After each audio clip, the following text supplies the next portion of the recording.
इस पत्रकार वार्ता में मैं हार्दिक स्वागत करता हूं।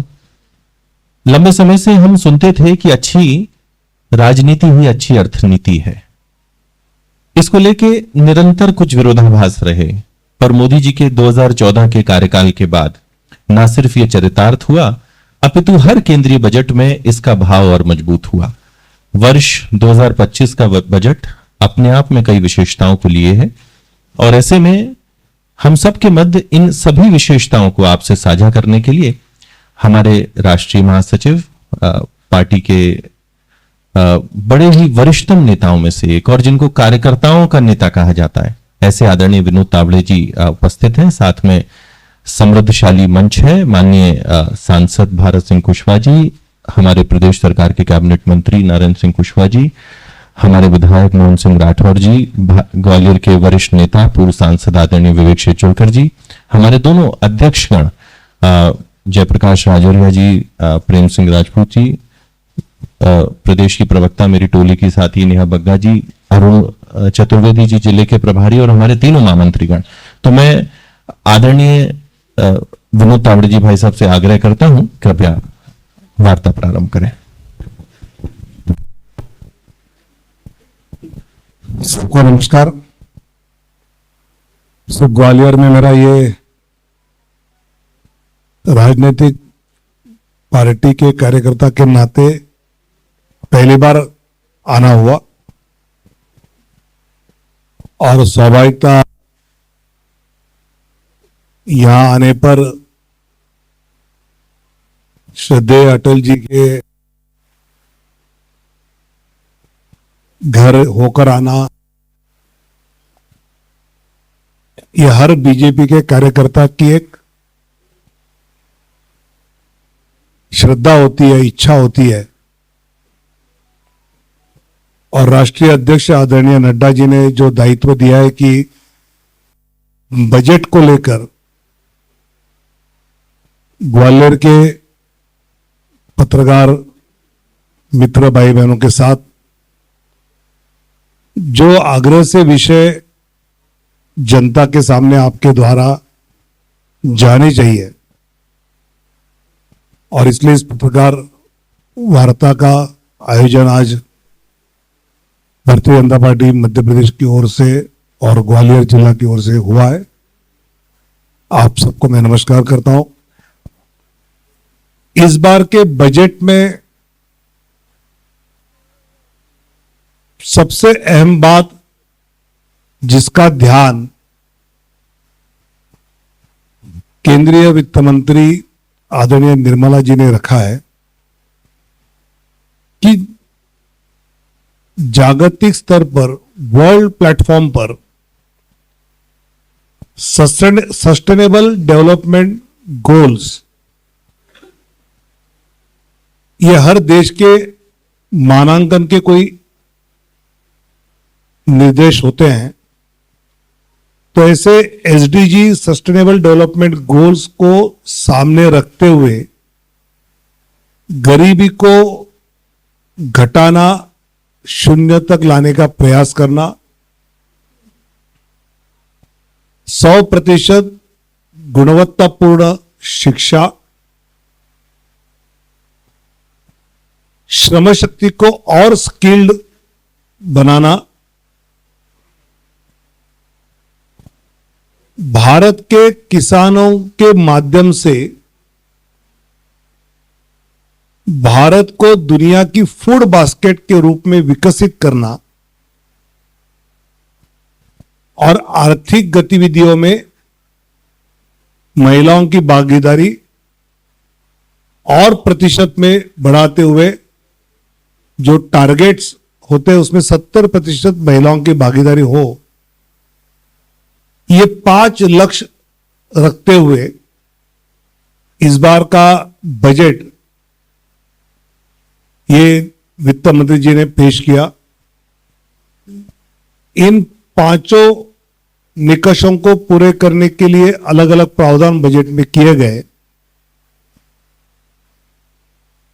जो प्रावधान सबसे ज्यादा चर्चा में रहा अर्थात टैक्स व्यवस्था, उसमें मध्यम वर्ग का स्लैब की तो चर्चा बहुत हुई, लेकिन वरिष्ठ नागरिकों के लिए ब्याज पर टीडीएस की कटौती 50,000 से 1,00,000 रुपए तक बढ़ाई गई,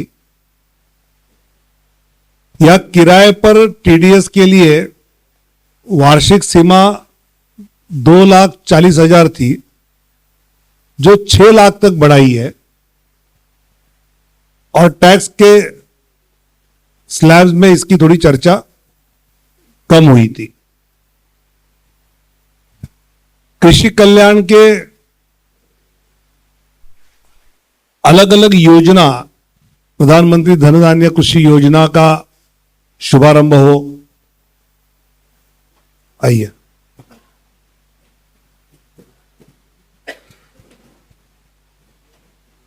तो ऐसी कृषि की तो योजनाएं बहुत सारी हुई, लेकिन किसान क्रेडिट कार्ड के माध्यम से लिए जाने वाले ऋण जो है वो 3,00,000 से बढ़ाकर 5,00,000 करने के किया है, जिसका स्वाभाविकता किसान को लाभ यह होता है कि जो उसने अपने खेत में उगाया है उसको मार्केट तक ले जाना, इसके साथ उद्योग और रोजगार के विषय में एमएसएमई के वर्गीकरण करते हुए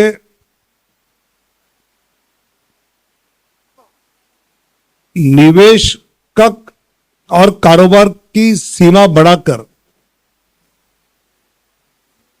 मतलब निवेश ये 2.5% बढ़ाया और कारोबार ये दुगना बढ़ाया, क्योंकि इसका एमएसएमई को जो सुविधाएं मिलेगी उसके द्वारा स्टार्टअप्स है, छोटे उद्योग है, इनको गतिमान करने का काम इस बजट के द्वारा हुआ। स्टार्टअप के लिए युवाओं के, विशेषकर स्टार्टअप ज्यादा बने, इसके लिए 10,000 करोड़ का नया फंड यह इस बजट में घोषित किया है। और इसमें यह भी ध्यान रखा गया है कि 5,00,000 महिलाएं, अनुसूचित जाति, अनुसूचित जनजातियों की पहली बार उद्यमी बने, इसके लिए 2 करोड़ रुपए तक का लोन इनको एमएसएमई के तहत उपलब्ध कराने की बात इस बजट में हुई है। शिक्षा का अगर हम देखें तो अटल टिंकरिंग प्रयोगशालाएं स्कूल में जिस प्रकार कम उम्र में अभी टेक्नोलॉजी को छात्र अपना रहे हैं, उसको सामने रखते हुए 50,000 अटल टिंकरिंग प्रयोगशालाएं स्थापित करने की घोषणा की है, जिसमें छात्रों के इनोवेशन को काफी स्कोप, उनकी बुद्धि को यहां प्राप्त होगा। स्कूलों में इंटरनेट उपलब्ध होना, उसके लिए ब्रॉडबैंड कनेक्टिविटी प्रदान करना, स्कूल हो या स्वास्थ्य केंद्र हो, उस गांव में ब्रॉडबैंड कनेक्टिविटी अगर उपलब्ध होती है तो स्वास्थ्य केंद्र से बड़े शहरों के डॉक्टर्स से वीडियो कॉन्फ्रेंस के द्वारा गरीब के स्वास्थ्य के बारे में चर्चा होकर उसको दवाई की बात हो सकती है। और साथ साथ स्कूलों में ब्रॉडबैंड कनेक्टिविटी मिलने पर वहां कई शैक्षिक गतिविधियां वहां के स्कूल के शिक्षकों के द्वारा चलाई जा सकती है। भारतीय भाषा में पुस्तकों की योजना डिजिटली शुरू करना, इंजीनियरिंग मेडिकल करना है तो वो सिर्फ अंग्रेजी में हो सकता है, यह भावना पिछले कुछ सालों में अभी कम हुई और अभी स्थानिक प्रादेशिक भाषाओं में भी इनके कोर्सेज शुरू हो रहे हैं। और इसलिए मुझे लगता है कि make for India, make for the world, इसके लिए 5 नए राष्ट्रीय कौशल्य उत्कृष्टता केंद्र की निर्मित, ये अपने इस देश के लिए बड़ी उपलब्धि रहेगी। साथ साथ आईआईटी में 6,500 सीट बढ़ाने की बात है। आर्टिफिशियल इंटेलिजेंस में 500 करोड़ की लागत से एक्सीलेंस सेंटर विश्वविद्यालय में खुले, इसकी योजना बनी है। लेकिन इसमें और एक बात जो चिकित्सा के बारे में हो रही है कि अगले आने वाले वर्षों में 75,000 डॉक्टर्स बढ़ाए जाए, मेडिकल की सीटें बढ़ाई जाए, उतने मेडिकल कॉलेजेस को मान्यता आने वाले दिनों में दी जाएगी। 75,000 नए डॉक्टर्स अभी है, उसके एडिशन में अपने देश में बने। और ये चिकित्सा का जो पूरा विषय हम आग्रह से करते हैं, क्योंकि जब ये आयुष्मान कार्ड आया तो आयुष्मान कार्ड योजना के कारण सिर्फ मरीज को उसके इलाज के लिए पैसा नहीं मिलता, तो मरीज का इलाज का पैसा सरकार से प्राप्त होने वाला है, ये मानकर देहात में मेडिकल इंफ्रास्ट्रक्चर काफी मात्रा में बढ़ रहा है। और इसलिए ये जो 75,000 सीट जो हम मेडिकल सीटें बढ़ा रहे हैं, ये इसमें काफी योगदान आगे चलकर देगा। रोजगार के विषय को लेकर जो चर्चा हुई है, उसमें आजकल जो स्विगी और ऐसे जो जेआईजी वर्कर्स हैं, जिसको गिग वर्कर्स के नाते कहा जाता है, कि उनके स्वास्थ्य की चिंता पीएम जन आरोग्य के द्वारा, उसका एक अंतर्गत स्वास्थ्य देखभाल प्रदान करने की योजना इस बजट के द्वारा लॉन्च की है, जिसमें जो स्कूटर पे, बैटरी स्कूटर पे, साइकिल पे घर तक पहुंचाने का काम अलग अलग विषय करते हैं, उनकी भी चिंता यहां पर की गई है। जल जीवन मिशन 80% घरों में जल पहुंचाने का काम हुआ है, 20% अभी बचा है, इसलिए ये 2028 तक बढ़ाने का काम इसमें इस बजट में किया गया है।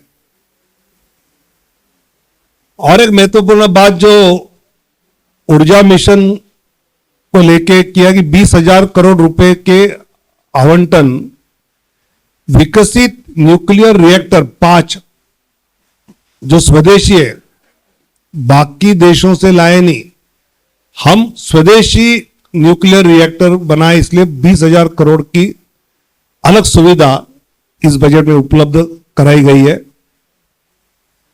पिछले 10 सालों में एविएशन इंडस्ट्री जिस प्रकार बढ़ी है, तो वो और बढ़े, इसलिए 120 नए एयरपोर्ट आने वाले सालों में 4 करोड़ नए यात्री उसमें हवाई यात्रा करेंगे। इस प्रकार का नियोजन इस बजट में जो प्रावधान किया है उसके द्वारा होगा, ये पक्का है। मध्य प्रदेश के लिए अगर सोचे, कुछ बातों का जिक्र मैं करूं, काफी बातें तो आपको पता भी होगी।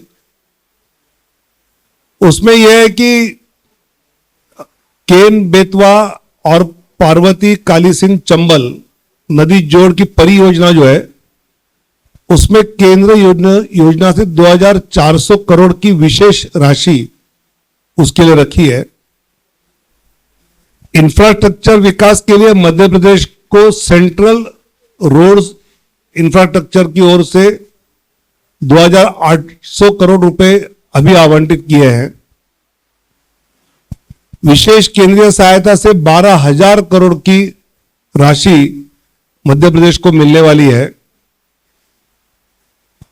केंद्र सरकार ने जो स्टार्टअप के लिए सीमा 10 करोड़ से 20 करोड़ की है, उसमें मध्य प्रदेश के करीब 30,000 स्टार्टअप्स को इसका लाभ मिलेगा और काफी नए उद्योग युवाओं के हम आते हुए यहां देखेंगे। बजट के अनुसार मध्य प्रदेश में मेडिकल कॉलेज की संख्या जो अभी है उसमें 21 हो जाएगी, तो 12 नए मेडिकल कॉलेज खुलने के बाद 2000 अतिरिक्त सीटें मध्य प्रदेश में आने वाले दिनों में छात्रों को डॉक्टर बनने के लिए मिलेगी।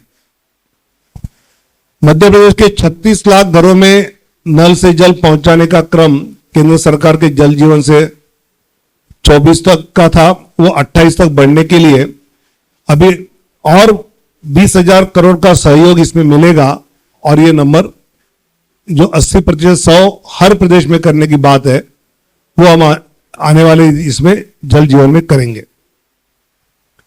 रेल बजट मध्य प्रदेश के लिए विशेष रहा है, मतलब रेल सुविधाओं के लिए मध्य प्रदेश को 14,745 करोड़ रुपए बजट में आवंटित किए गए, जो राज्य के रेल नेटवर्क के विस्तार और आधुनिकीकरण के लिए महत्वपूर्ण भूमिका निभाएंगे। जैसे रेल बजट 25-26 में 31 नई रेल परियोजनाओं को स्वीकृति दी गई है।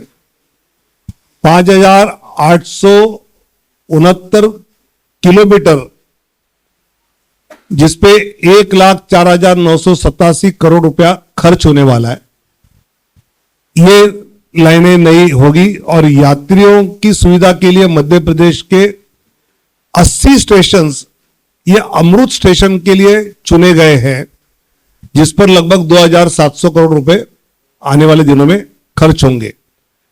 तो मुझे लगता है कि मध्य प्रदेश में भी रेल को लेकर काफी सुविधाएं प्राप्त करने का इस बजट के द्वारा मध्य प्रदेश वासियों को मिला है। ऐसे तो और कई बातें हैं, लेकिन जो महत्वपूर्ण बातें आपके माध्यम से जनता की ओर जाए ऐसे हमारी अपेक्षा है वो मैंने बताई है। इस पर अगर आपके कुछ सवाल है तो जरूर पूछ सकते हैं। पहले प्रदीप जी का हो जाए फिर विनोद जी का। प्रदीप मांडरे जी।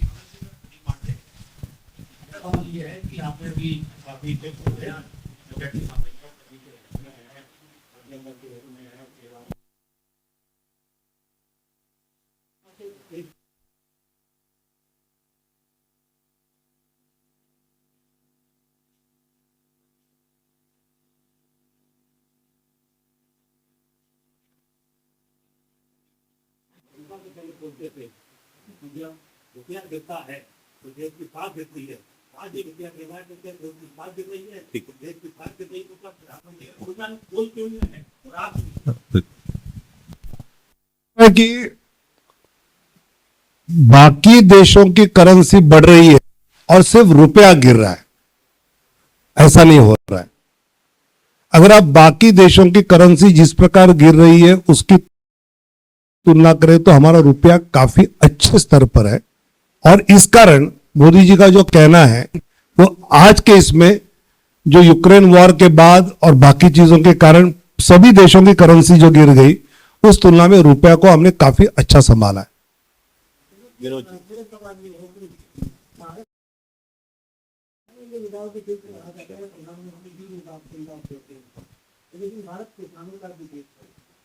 बजट के बाद अगर कोई युवा अपने काम को या स्वरोजगार को आगे बढ़ाता है तो निश्चित तौर से इससे फायदा मिल जाता है अगर पढ़ा लिखा करते। लेकिन पिछले कुछ साल की मैं लगातार देख रहा हूँ कि वो किसान अनपढ़ रह जाता है जिसके घर में या तो युवा नहीं है या वो पढ़ा लिखा नहीं है, उसको बैंकिंग में बहुत मुश्किल होती है। तो ऐसे किसानों भी अपने विकास कर सके इसके लिए बैंकिंग सिस्टम कोई विधि बनाई नहीं करता है। बिल्कुल, मुझे लगता है कि किसान के लिए उसके खेत तक घर तक पहुंचकर किसान की खेती में क्या नई सुविधा नई प्रावधान दिए सकते इसके टारगेट्स बैंक को अभी देंगे हम किसान को लेकर, और उस प्रकार का किसान तक वो बैंक पहुंचे, स्कीम्स लेकर पहुंचे। सिर्फ वो अपने बैंक में आने के बाद ब्रांच में अप्लाई करने के बाद उसके मिलने के बजाय इसका एक अभियान भी बैंकों को चलाना पड़ेगा। ऐसी योजना डिटेलिंग में इसकी वर्कआउट हो रही है।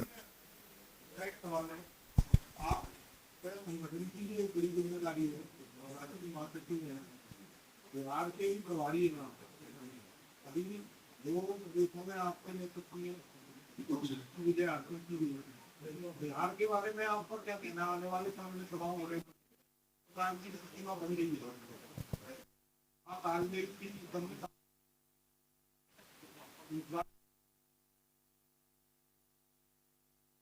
तो मुझे लगता है कि प्रधानमंत्री मोदी जी के नेतृत्व में हमने महाराष्ट्र, दिल्ली, हरियाणा सब सफलता तो प्राप्त की है, और बिहार में भी मोदी जी के नेतृत्व में, नीतीश जी के नेतृत्व में एनडीए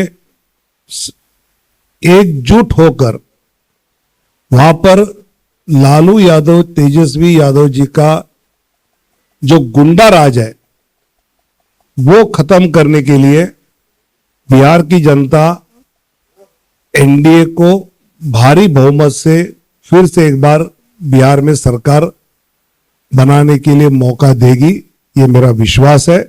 और वैसा समन्वय हम एनडीए के साथियों के बीच अच्छा है। 2014 के पहले इलेक्शन एक खड़ा होता था, उसकी सरकार आती है, क्या मार्केट चलते हैं, क्या बैठक कम हुआ, यदि कहते थे आह्वान खाने देंगे, आज मार्केट चलते करेक्शन कम हुआ है।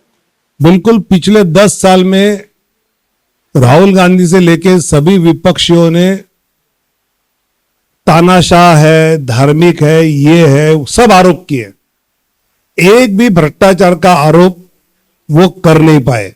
अदानी है, ये है, वो एक स्पेसिफिक, जैसे हमने बोफोर्स लाया, कोयला घोटाला लाया, चारा घोटाला लाया, 2G घोटाला लाया, ऐसा एक भी घोटाला विपक्ष पिछले 10 साल में एनडीए सरकार पर, बीजेपी सरकार पर कर नहीं पाई। मुझे लगता है कि विपक्ष को अगर करप्शन दिखा तो स्वाभाविकता उसका आरोप करेगा, वो उसने किया नहीं है, ये तो वास्तव है। और किया क्यों नहीं? क्योंकि करप्शन है नहीं। मेरा मानना है कि अपने देश में जो परंपरा भ्रष्टाचार की थी उसको रोकने में हम सफल हुए, ये तो हम सब देख रहे हैं। राफेल का भी मामला उन्होंने उठाया, वो भी फेल गया सुप्रीम कोर्ट में। अगर ये वास्तव है तो मुझे लगता है कि इसको ज्यादा ध्यान में रखना जरूरी है। प्रवीण जी आपका हो गया, लेते हैं इनका। हाँ,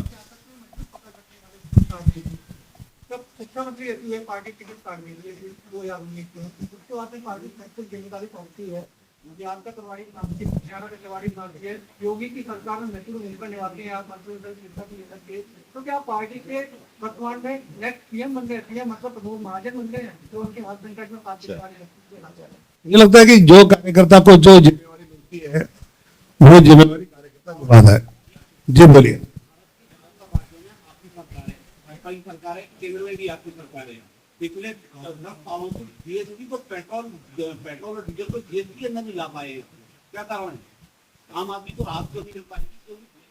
तो सारे राज्य में एक क्यों नहीं मिल पा रहा है? हर राज्यों में हर अपना मनमाना टैक्स बना रहे हैं। ठीक। मुझे लगता है अभी 17 है ना, थोड़ा पूरा होने दो, कर देंगे, चिंता मत करो। जी, इधर से कुछ प्रश्न दे माली जी। जी, चाहता हूँ कि जो दिल्ली में जो केजरीवाल का महल है, ईस्ट बैंड कह रहे हैं, तो दिल्ली का सीएम आपकी पार्टी से बन रहा है, तो वो वहाँ रहना ठीक। मुझे लगता है कि इस विषय में काफी बातें दिल्ली के नेताओं ने बताई है, और मुझे लगता है कि आने वाले दिनों में कुछ बातें आपको प्रत्यक्ष रूप में देखने के लिए चाहिए।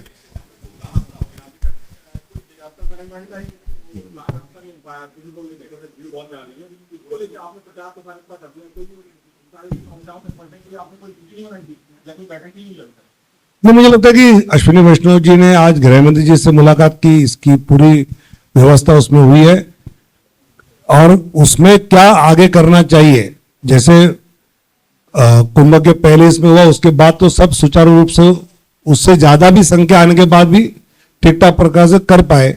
वैसे दिल्ली की दुर्भाग्यपूर्ण घटना है, लेकिन आज उसको लेकर सरकार में बैठक भी हुई है। पीछे स्वल्पाहार, मुझे लगता है कि हाँ,